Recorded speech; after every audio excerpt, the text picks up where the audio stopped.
കഴിഞ്ഞ മാസം 8-ാം തീയതിയാണ് കുട്ടിക്ക് തെരുവുനായയുടെ കടിയേറ്റത്. കടിയേറ്റ ഉടൻ തന്നെ കൊല്ലം വിളക്കുടി പ്രാഥമികാരോഗ്യ കേന്ദ്രത്തിൽ എത്തിച്ച വാക്സിൻ എടുത്തിരുന്നു.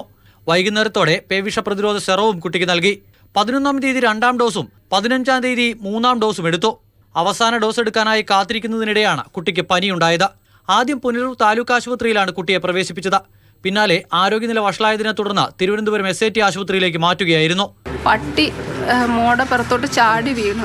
കൈയുടെ ഇത്രയും ഭാഗം കടിച്ച് ഒരു പല്ല് നല്ല ആഴത്തിന് ഇറങ്ങിയിട്ട് അവിടെ മൊത്തം പഴുപ്പ് പോലെ, അതായത് അകത്തുള്ള മസിൽസ് എല്ലാം വെളി വരത്തക്ക വിധത്തിന് അങ്ങ് ഹോള് പോലായി. കുട്ടിയുടെ നില ഗുരുതരമാണെന്നും വെന്റിലേറ്റർ സഹായത്തോടെയാണ് ചികിത്സ തുടരുന്നതെന്നും ആശുപത്രി സൂപ്രണ്ട് പ്രതികരിച്ചു. കുട്ടിയെ ആശുപത്രിയിലേക്ക് എത്തിച്ചപ്പോൾ തന്നെ പേവിഷബാധയുടെ ലക്ഷണങ്ങൾ കാണിച്ചു തുടങ്ങിയിരുന്നുവെന്നും സൂപ്രണ്ട് വ്യക്തമാക്കി. ഇത് വളരെയധികം മോർട്ടാലിറ്റി റേറ്റുള്ള ഒരു അസുഖമാണ്.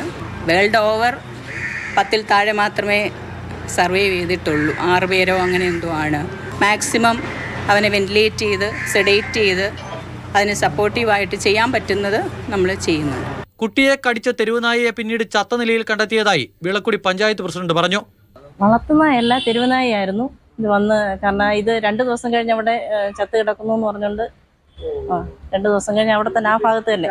വാക്സിൻ എടുത്ത ശേഷവും പേവിഷബാധ ഏൽക്കുന്ന സംഭവങ്ങളെ ഗൗരവത്തോടെയാണ് ആരോഗ്യവകുപ്പ് കാണുന്നത്. മാതൃഭൂമി ന്യൂസ്, തിരുവനന്തപുരം.